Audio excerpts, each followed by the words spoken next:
नमस्कार मित्रों, desire point channel के एक नए वीडियो लेक्चर में मैं हूं अमित दुबे। और आज के इस वीडियो लेक्चर में हम क्लास 12th इंग्लिश के थर्ड चैप्टर कीपिंग क्वाइट का अध्ययन करेंगे, जिसके लेखक हैं पाब्लो नेरुदा। इस वीडियो लेक्चर में आगे बढ़ने से पहले मैं आप सबसे एक छोटा सा प्रॉमिस करता हूं कि जब ये वीडियो लेक्चर कंप्लीट होगा तो आपके लिए ये चैप्टर धुआं होने वाला है, यानी बहुत ही बारीकी से और बहुत सरल शब्दों में मैं आज आपको ये चैप्टर पढ़ाने वाला हूँ। और आज के बाद ये चैप्टर आपके लिए बहुत ही ज़्यादा आसान हो जाएगा। तो चैप्टर पर आगे बढ़ने से पहले बात करते हैं चैप्टर के नाम की। तो ये लिखा है कीपिंग क्वाइट। क्वाइट का मतलब होता है चुप रहना, यानी कीपिंग क्वाइट यानी चुप रहना।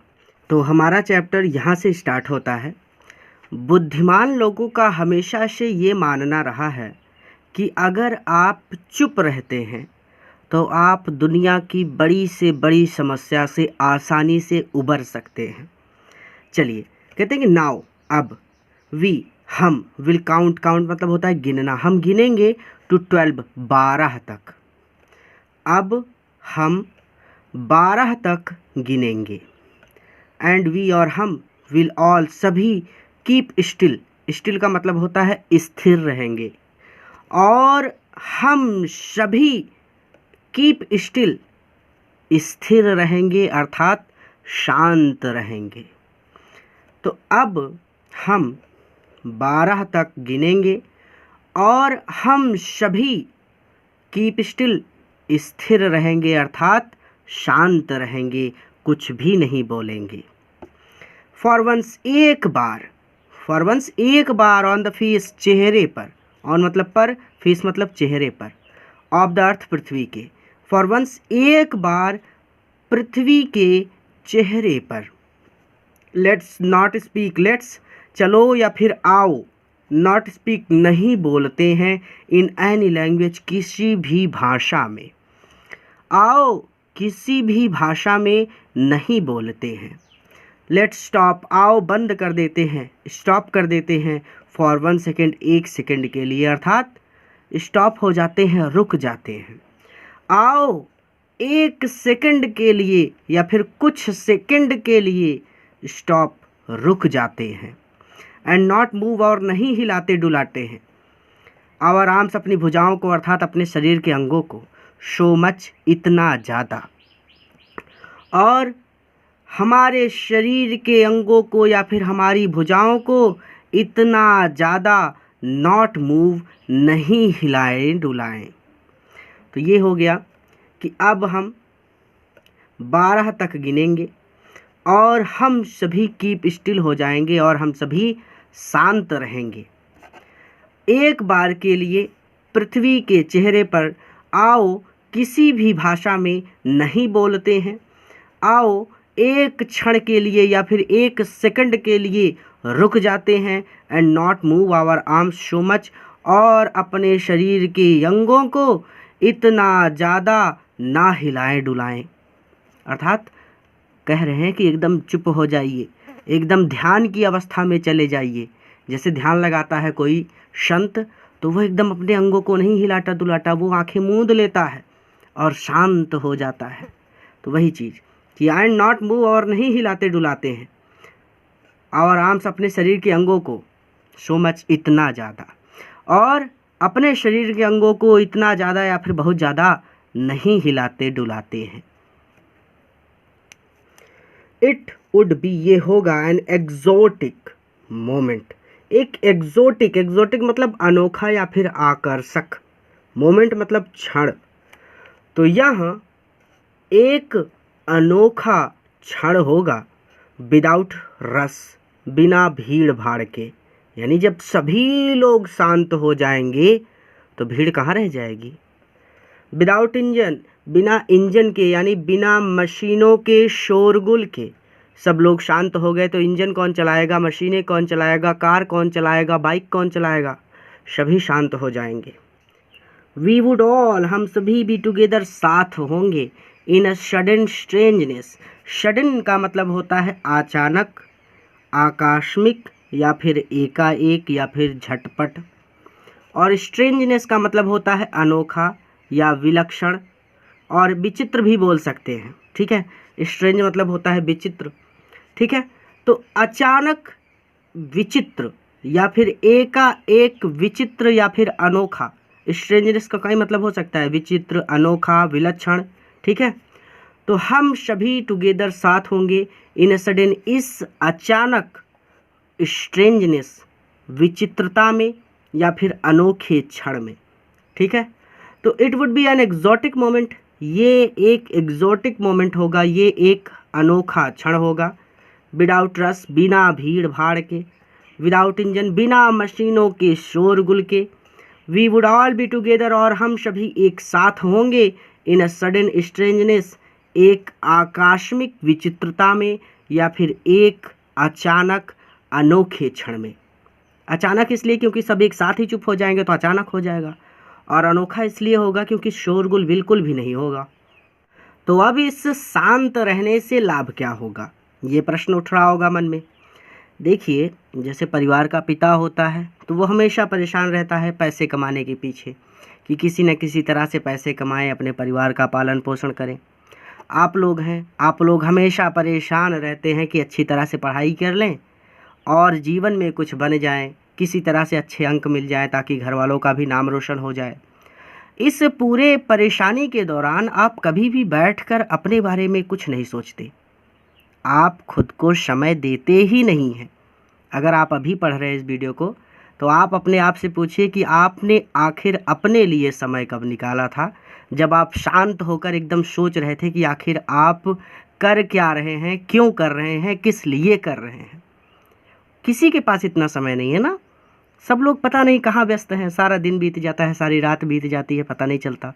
तो वो चीज़ अब यहाँ पर समझा रहे हैं कि जो फिशरमैन हैं, जो मछुआरे हैं, in the cold sea, cold sea का मतलब होता है गहरे सागर में।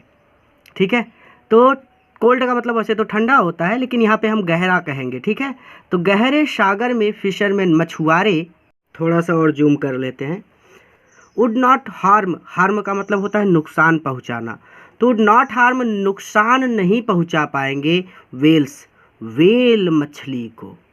ठीक है, क्यों? क्योंकि सब लोग शांत हो जाएंगे, सब लोग बैठ जाएंगे, तो मछली पकड़ने मछुआरे नहीं जाएंगे ना। तो मछुआरे ठंडे समुद्र में या फिर गहरे समुद्र में वेल्स, मछलियों को नुकसान नहीं पहुंचा पाएंगे। पहला काम तो ये होगा कि सब लोग बैठ जाएंगे, तो जो जीव जंतु हैं, ये वेल का मतलब सभी प्रकार के जानवरों से है, कि लोग जानवरों का शिकार करते हैं तो कुछ क्षण के लिए लोग बैठ जाएंगे, तो वो जानवर जो है वो सुकून से रहेंगे, पहला फ़ायदा। और द मैन, और वह व्यक्ति, गैदरिंग जो इकट्ठा कर रहा है साल्ट, नमक, और वह व्यक्ति जो नमक इकट्ठा कर रहा है, वुड लुक, देख सकेगा, एट हीज, अपने, हर्ट, चोटिल या फिर घायल, हैंड्स, हाथों को। जो लोग नमक इकट्ठा करते हैं ना, उनके हाथों में चोट आ जाती है, उनके पैरों पर भी चोट आ जाती है, बहुत तकलीफ़ से नमक इकट्ठा होता है, ऐसे हल्के में मत लीजिए नमक को। ठीक है, तो वो लोग बहुत चोटिल हो जाते हैं, बहुत तकलीफ़ में बेचारे अपना जीवन गुजारते हैं, और अंतिम क्रिया के समय तो उनके पैर जलते भी नहीं है, इतनी हालत होती है उनके पैरों की, इतने मोटे हो जाते हैं उनके पैर।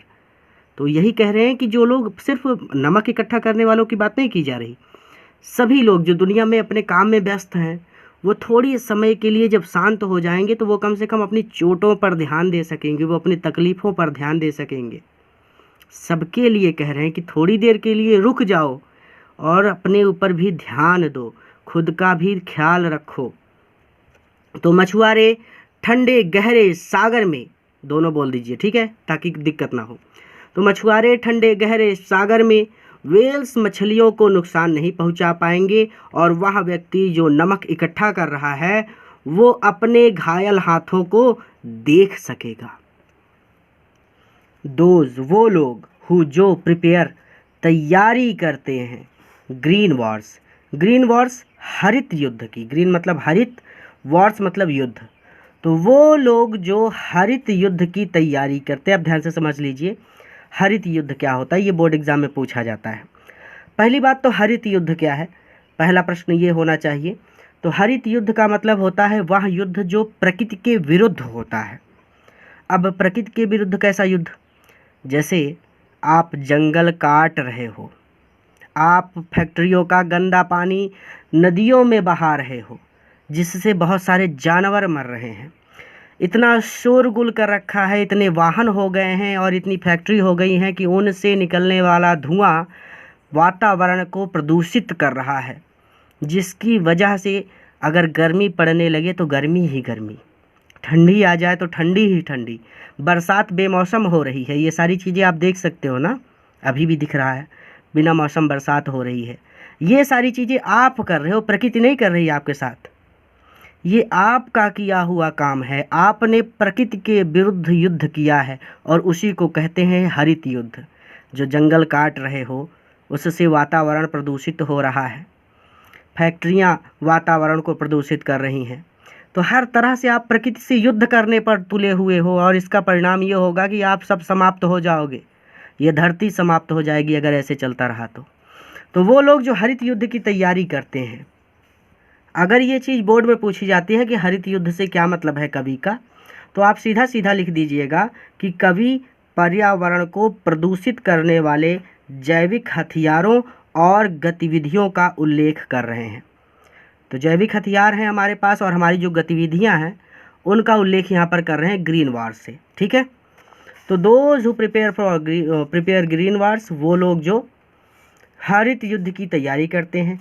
वार्स विथ गैस, गैस से युद्ध करते हैं। गैस का मतलब तो आप सबको पता ही है, वार्स युद्ध करते हैं तो गैस से युद्ध करते हैं। बहुत सारी ऐसे गैसें हैं, सूंघ लीजिए तो टपक जाएंगे, तो वो चीज़। वार्स विथ फायर, आग से युद्ध करते हैं। विक्ट्री और विजय प्राप्त करते हैं विथ नो सर्वाइवर्स, बिना सर्वाइवर के, बिना बचे हुए लोगों के।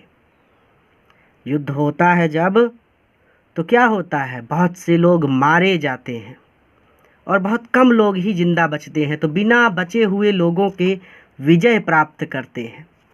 Would put on clean clothes, would put वो पहन लेंगे, क्लीन क्लॉथ्स साफ कपड़े, and walk about their brothers, और वॉक और मिल सकेंगे, टहल भी सकेंगे, ऐसा भी कह सकते हैं। हम यहाँ पर कहेंगे मिल सकेंगे। अबाउट विद देयर ब्रदर्स, अपने भाइयों से, और अपने भाइयों से या फिर अपने रिश्तेदारों से मिल सकेंगे।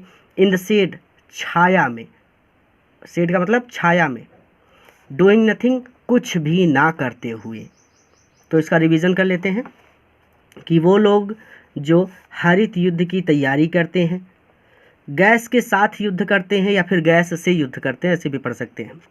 वार्स विथ फायर, आग के साथ युद्ध करते हैं और बिना बचे हुए लोगों के विजय प्राप्त करते हैं। वो साफ कपड़े पहन लेंगे और अपने भाइयों से या फिर अपने रिश्तेदारों से मिल सकेंगे। इन द शेड, छाया में। ठीक है, डूइंग नथिंग, कुछ भी ना करते हुए। अब इतना पढ़ने के बाद बहुत से लोग कंफ्यूज हो गए होंगे कि मतलब लेखक कह रहे हैं कि एकदम से बैठ जाएं, कुछ भी ना करें, एकदम से आवारा हो जाएं। तो ये चीज़ स्पष्ट करते हुए लेखक कहते हैं कि व्हाट आई वांट, जो कुछ भी मैं चाहता हूँ, शुड नॉट बी कन्फ्यूज्ड, उससे कन्फ्यूज नहीं होना चाहिए, उसे गलत नहीं समझना चाहिए। कन्फ्यूज का मतलब होता है भ्रमित होना, गलत समझना। तो व्हाट आई वांट, जो मैं चाहता हूँ, शुड नॉट बी कन्फ्यूज्ड, उसे गलत नहीं समझना चाहिए। अर्थात मेरा क्या मतलब है वो समझिए। विथ टोटल इनएक्टिविटी, जब टोटल इनएक्टिविटी हो जाएगी, इनएक्टिविटी का मतलब होता है निष्क्रियता। ठीक है, तो विथ टोटल, संपूर्ण निष्क्रियता के, विथ साथ, संपूर्ण निष्क्रियता के साथ। लाइफ, जीवन, इज वाट, जीवन क्या है, इट इज़ अबाउट, यहाँ इसी बारे में है। लाइफ इज़ वाट, जीवन क्या है, इट इज़ अबाउट, ये शांति इसी के बारे में है, यानी यह इसी बारे में है, इसी के संबंध में है। अर्थात जब आप शांत हो जाएंगे तो आप अपने जीवन को और बेहतर समझ सकेंगे। आई वॉन्ट नो ट्रक, मैं कोई ट्रक नहीं चाहता, मैं कोई लेन देन नहीं चाहता। विथ डेथ, मृत्यु के साथ, मैं मृत्यु के साथ कोई लेन देन नहीं चाहता। If we were not so single minded, if we, यदि हम, वर नॉट नहीं होंगे, so single minded. Single minded का मतलब होता है एकाग्र। ठीक है, तो यदि हम एकाग्र नहीं होंगे, अबाउट कीपिंग आवर लाइफ, अपने जीवन को मूविंग, गतिमान करने के लिए। तो हमारे जीवन को गतिमान करने के लिए यदि हम एकाग्र नहीं होंगे एंड फॉर वंस, और एक बार के लिए, वंस केवल एक बार, और एक बार के लिए कुड डू नथिंग, कुछ भी नहीं करेंगे, तो परहैप्स, तो शायद, अ ह्यूज साइलेंस, तो एक ह्यूग, एक विशाल साइलेंस, चुप्पी या फिर शांति, एक विशाल शांति या फिर एक बड़ा मौन माइट इंटरप्ट, बाधा डाल सकता है, दिस सैडनेस, इस दुख में, दिस सैडनेस, इस दुख में, माइट इंटरप्ट, बाधा डाल सकता है। कितना सुंदर तरीके से समझाया कि about keeping our lifes moving, अपने जीवन को गतिमान करने के लिए अगर हम एकाग्र नहीं होंगे, आप एकाग्र नहीं हो पाते। कभी आप फ़ोन में परेशान हैं, कभी खेलने जाने के लिए परेशान हैं, तो कभी अपने मित्रों की आवारा हरकत देखकर आप परेशान हैं। आप पढ़ाई पर फोकस थोड़ी कर पा रहे हैं, एकाग्र कहाँ हैं आप। और अगर एकाग्र हो गए तो घर में कोई ना कोई काम निकल आएगा, चलिए घूमिए वहाँ पे। तो आप परेशान हैं, सभी परेशान हैं, बहुत सारे लोग, मैं भी परेशान हूँ, मैं ऐसा नहीं मैं नहीं परेशान हूँ, मैं भी परेशान हूँ, सब परेशान हैं। हम सब एकाग्र नहीं हो पा रहे, क्यों? अपने जीवन को गतिमान करने के लिए, अपने जीवन को आगे बढ़ाने के लिए हम सब एकाग्र नहीं हो पा रहे हैं। And for once could do nothing, और कुछ भी नहीं कर पा रहे हैं ना। तो हम क्या कर सकते हैं? कह रहे हैं कि परहैप्स, शायद, अ ह्यूज साइलेंस, एक बड़ा मौन, माइट इंटरप्ट दिस सैडनेस, इस दुख में इंटरप्ट, बाधा डाल दे। अब उदासी कौन सी है? Of never understanding, never understanding, कभी भी ना समझ पाना, आवरसेल्फ, स्वयं को, स्वयं को कभी भी ना समझ सकने वाली इस उदासी में।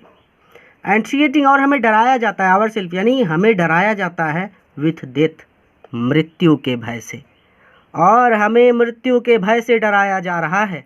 हम सब डरते हैं ना मृत्यु से, तो वो चीज़, तो रिवीजन कर लीजिए ताकि ये चीज़ें स्पष्ट हो जाए। मैं समझ सकता हूँ कि आपको ये चीज़ें कम समझ में आ रही हैं, क्योंकि बहुत बड़े स्तर पर बातें कही गई हैं। रिवीजन कर लेंगे तो क्लियर हो जाएगा। अब कहते हैं व्हाट आई वांट, जो मैं चाहता हूँ, शुड नॉट बी कन्फ्यूज्ड, उससे कन्फ्यूज नहीं होना चाहिए, अर्थात जो मैं चाहता हूँ उसे गलत नहीं समझना चाहिए। विथ टोटल इनएक्टिविटी, संपूर्ण निष्क्रियता के साथ। लाइफ इज़ वाट, जीवन क्या है? इट इज़ अबाउट, यहाँ इसी बारे में है, अर्थात जब आप शांत हो जाएंगे तो आप अपने जीवन को और बेहतर समझ सकेंगे। I want no truck with death, मैं मृत्यु के साथ कोई लेन देन नहीं चाहता हूँ, अर्थात जब मृत्यु आए तो कुछ ऐसा ना लगे कि अपने जीवन भर तो हम परेशान ही रह गए, हमने कुछ किया ही नहीं, हमारा मन शांत ना हो, ऐसी स्थिति हमारे साथ नहीं होनी चाहिए। तो I want no truck with death, मैं मृत्यु के साथ कोई लेन देन नहीं चाहता हूँ। इसीलिए वो आपको सलाह दे रहे हैं कि if we were not so single minded, यदि हम सब एकाग्र नहीं होते, about keeping our life moving, अपने जीवन को मूविंग, अपने जीवन को गतिमान करने के लिए, तो यदि हम हमारे जीवन को कीपिंग मूविंग, गतिमान करने के लिए नॉट सो सिंगल माइंडेड, एकाग्र नहीं होते हैं, एंड फॉर वंस, और एक बार, कुड डू नथिंग, कुछ नहीं कर सकते थे, कुड है तो कुछ नहीं कर सकते थे, अर्थात अपने पास्ट में आप कुछ नहीं कर सके अपने आप को कंट्रोल करने के लिए, तो अब मौका है। क्या मौका है? परहैप्स, शायद, ह्यूज साइलेंस, एक विशाल शांति या फिर एक बड़ा मौन, माइट इंटरप्ट, शायद बाधा डाल दे, दिस सैडनेस, इस उदासी में, of never understanding our self, स्वयं को कभी ना समझ सकने वाली इस उदासी में, शायद एक चुप्पी या फिर एक बड़ा मौन बाधा डाल दे, अर्थात जब आप शांत हो जाएंगे तो आप स्वयं को भी समझ सकेंगे, ये कह रहे हैं। एंड ऑफ थ्रेटिंग, और डराया जाता है, आवर सेल्फ, हमें, विद डेथ, मृत्यु से, और हमें मृत्यु से डराया जा रहा है। इसे ऐसे भी पढ़ सकते हैं कि हमें मृत्यु के भय से डराया जा रहा है। अब वास्तव में मृत्यु क्या है ये समझने के लिए आप अभी बहुत छोटे हैं, लेकिन आपने देखा होगा कि बहुत से लोग जिंदा हैं लेकिन वो मर चुके हैं, उनके जीवन में कोई रस नहीं है। तो अगर जीवन से रस ही समाप्त हो जाए तो भी वो मृत्यु के ही समान है।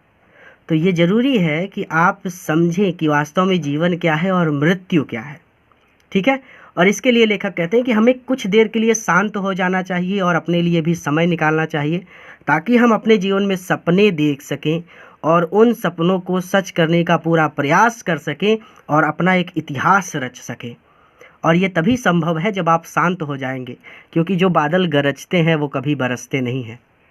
तो चिल्लाना बंद करके काम पर फोकस करिए, शांत हो जाइए, खुद पर ध्यान दीजिए, ये कह रहे हैं।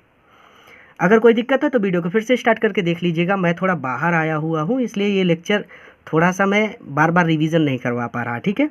चलिए, अब ये जो लाइन है ना, ये उन लोगों के लिए है जो अपने जीवन में बहुत बड़ी चीज़ें पाने की कोशिश कर रहे हैं और कई बार फेल हो जाते हैं।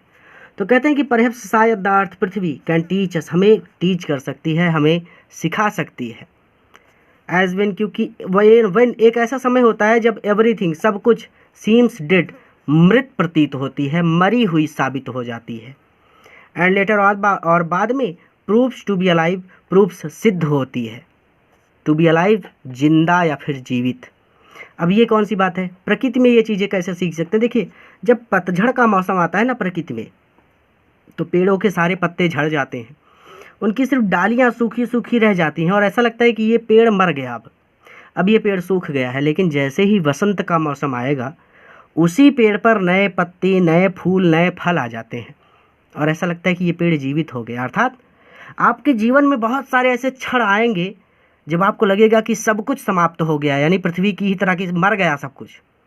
लेकिन जब आप अपने मार्ग पर अडिग रहेंगे, अब मेहनत करते रहेंगे, आगे बढ़ते रहेंगे, तो आप सफल हो जाएंगे, ये चीज़ कह रहे हैं। तो ये चीज़ हमें प्रकृति सिखा सकती है। Perhaps the earth can teach us, शायद पृथ्वी हमें सिखा सकती है। एज वेन, क्योंकि जब एवरीथिंग सीम्स डेड, क्योंकि जब हर चीज़ मृत दिखाई देती है। And later proves to be alive, और बाद में जीवित साबित हो जाती है या फिर जीवित सिद्ध हो जाती है। नाउ, अब आई विल काउंट, मैं गिनूंगा अप टू 12, 12 तक। अब मैं 12 तक गिनूंगा। एंड यू, और तुम या फिर और आप, कीप क्वाइट, शांत रहोगे। एंड यू कीप क्वाइट, और आप शांत रहोगे, अर्थात आप स्थिर रहोगे। एंड आई विल गो, और मैं चला जाऊंगा। तो now I will count up to 12, अब मैं 12 तक गिनूंगा। एंड यू कीप क्वाइट, और आप शांत रहोगे या फिर आप स्थिर रहोगे। एंड आई विल गो, और मैं चला जाऊंगा। इस पोएम से क्या सीखा, कमेंट करके मुझे ज़रूर बताइएगा। और अगर कुछ नहीं सीखा तो नीचे कमेंट बॉक्स में जाइए, वहाँ पर किसी न किसी बच्चे ने बहुत प्यारा सा कमेंट किया होगा, जिससे आपको बहुत बड़ी सीख मिलेगी और आप उस सीख को जीवन में कभी नहीं भूलेंगे, क्योंकि ये चैप्टर आपको बहुत बड़ी बात सिखाने की कोशिश कर रहा है और मुझे पूरा विश्वास है कि किसी न किसी बच्चे ने ज़रूर सीखा होगा। इस वीडियो को अपने मित्रों के साथ भी ज़रूर शेयर कीजिएगा ताकि वो भी इससे लाभ ले सकें। पूरा वीडियो देखने के लिए धन्यवाद। किसी नए वीडियो लेक्चर में किसी नए चैप्टर के साथ मैं आपसे फिर से मिलूँगा। हमारा ऐप भी लगभग बनकर तैयार हो चुका है, बहुत जल्द आपको ऐप मिल जाएगा हमारा, और उसके माध्यम से आप सारी क्लासेस लाइव पढ़ सकेंगे, जहाँ पे आप अपने सारे डाउट पूछ सकेंगे। कोई भी दिक्कत होगी तो आप पूछ सकेंगे हमसे, और ग्रामर की क्लासेस भी वहाँ पर स्टार्ट हो जाएंगी, तो सारा कोर्स हम कंप्लीट कर लेंगे। बहुत सारी चीज़ें लेकर मैं आपके लिए आ रहा हूँ बहुत जल्द। तो बस इसी वजह से मैं थोड़ा सा बिजी हूँ, मैं थोड़ा बाहर भी आया हुआ हूँ, इसीलिए हम लोग यहाँ पर लेक्चर को थोड़ा कम टाइम में रिकॉर्ड कर पाए हैं। लगे रहिए, मैं भी आपके लिए बहुत सारी मेहनत कर रहा हूँ।